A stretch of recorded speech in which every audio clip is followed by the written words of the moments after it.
Tempat-tempat ziarah di Keuskupan Agung Semarang, yang ditunjuk sebagai tempat penerimaan indulgensi tahun Yubileum 2025. Satu di antaranya adalah Kerkhof Muntilan. Kerkhof Muntilan adalah makam para romo Jesuit yang terletak di kota Kecamatan Muntilan, Magelang, Jawa Tengah. Kerkhof berasal dari bahasa Belanda yang berarti kuburan. Kerkhof bisa berarti taman gereja, atau dimaknai sebagai kompleks pemakaman. Sedangkan Jesuit adalah nama Ordo Jesuit, sebutan untuk anggota Serikat Yesus, atau disingkat SJ. Ordo Serikat Yesus adalah salah satu nama ordo dalam agama Katolik. Serikat Yesus didirikan pada tanggal 15 Agustus 1534. Pendiri Serikat Yesus adalah Ignatius Loyola bersama dengan 6 temannya, yaitu Franciscus Xaverius, Alfonso Salmeron, Diego Lainez, Nicolas Bobadilla, Pierre Verve, dan Simao Rodriguez. Paus Paulus III mengukuhkan ordo ini melalui bula kepausan, Regimini Militantis Ecclesiae, pada tanggal 27 September 1540. Ketika hendak masuk komplek Kerkhof, tertera tulisan pada sepasang gerbang besi.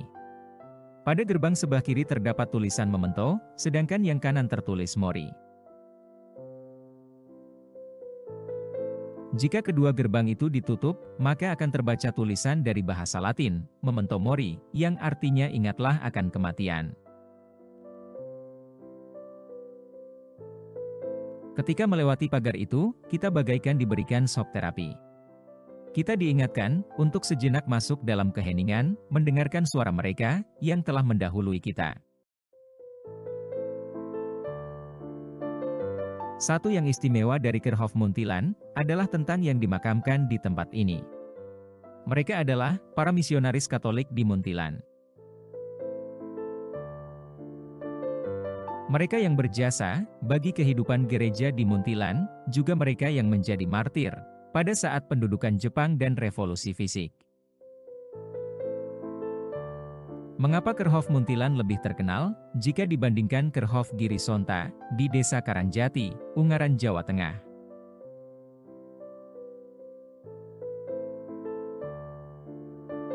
Alasan pertama, Kerkhof Muntilan sebagai tempat makam Romo Frans van Lith SJ, seorang imam Belanda yang meletakkan dasar karya Katolik di Pulau Jawa, khususnya Jawa Tengah. Makam Kerkhof Muntilan adalah simbol Katolik di Jawa, sama dengan menyatakan awal mulanya penyebaran gereja Katolik di Jawa adalah Muntilan. Romo van Lith yang pertama membaptis secara Katolik di tahun 1903 di wilayah Mendut sekitar 300 orang dan membaptis menjadi Katolik 20 orang di Muntilan. Pada 14 Desember 1904, Romo van Lith membaptis 171 orang penduduk Kalibawang di Sendang Sono, yang kemudian sampai hari ini sebagai tempat peziarahan Gua Maria Sendang Sono. Di Kerkhof Muntilan, ada juga tempat novena dan doa, dan pada dinding sebelah kiri pintu masuk, kita bisa melakukan rangkaian prosesi doa jalan salib. Terdapat tempat peristirahatan terakhir, Kardinal Monsinyur Justinus Darmojuwono, Kardinal dari Gereja Katolik Roma Pertama, berasal Indonesia. Beliau berkarya di Keuskupan Agung Semarang dari 1963 sampai dengan 1981 dan diangkat menjadi kardinal pada tahun 1967.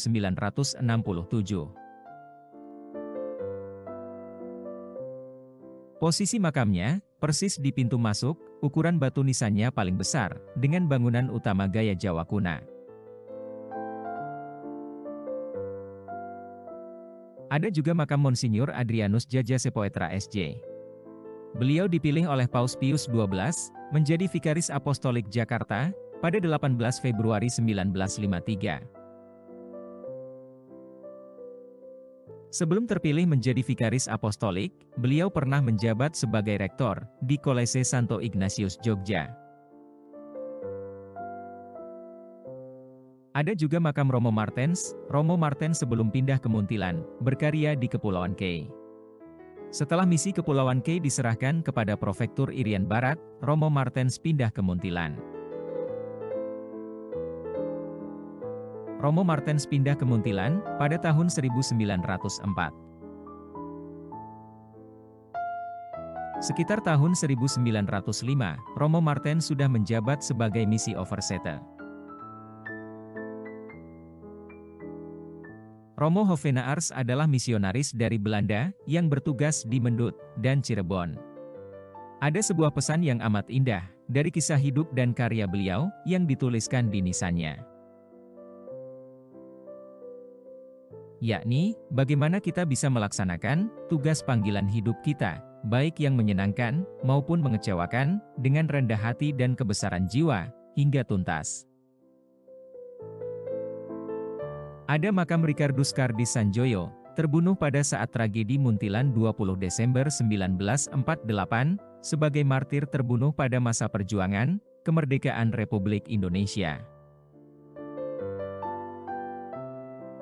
Mendengar nama Romo Sanjoyo, selalu bermuara pada peristiwa kelam malam itu. Usai peristiwa penembakan itu, keesokan harinya Muntilan dan sekitarnya geger. Berita pembunuhan tersiar kemana-mana. Siswa seminari pun kalang kabut, dan sebagian pergi menyelamatkan diri. Jenazah Romo Sanjoyo dan Frater Bowens ditemukan mengenaskan di sekitar dusun kembaran Muntilan. Orang tua Romo Sanjoyo, Willem Kremasenjoyo, yang menemukan jenazah keduanya. Betapa sedih hatinya ketika melihat sang anak terkulai tak berdaya. Kedua jenazah, pada awalnya dimakamkan di tempat mereka ditemukan. Beberapa hari kemudian, dipindahkan ke makam dusun kembaran. Setahun setelah kejadian itu, tepatnya pada 5 Agustus 1950, jenazah Romo Sanjoyo dan Frater Bowens dipindahkan ke Kerkhof Muntilan, bersama dengan pemindahan jenazah korban pembunuhan, 1 November 1945, di Gereja Ignatius Magelang. Hingga kini, Kerkhof Muntilan ramai dikunjungi peziarah yang ingin berdoa di makam Romo Sanjoyo. Di sini, peziarah juga dapat menemukan makam para misionaris awal di wilayah Jawa Tengah dan Yogyakarta. Saat melewati pagar itu lagi, untuk keluar dari area Kerkhof, lagi-lagi kita akan disapa oleh tulisan yang sama, Memento Mori, ingatlah hidup ini ada batasnya.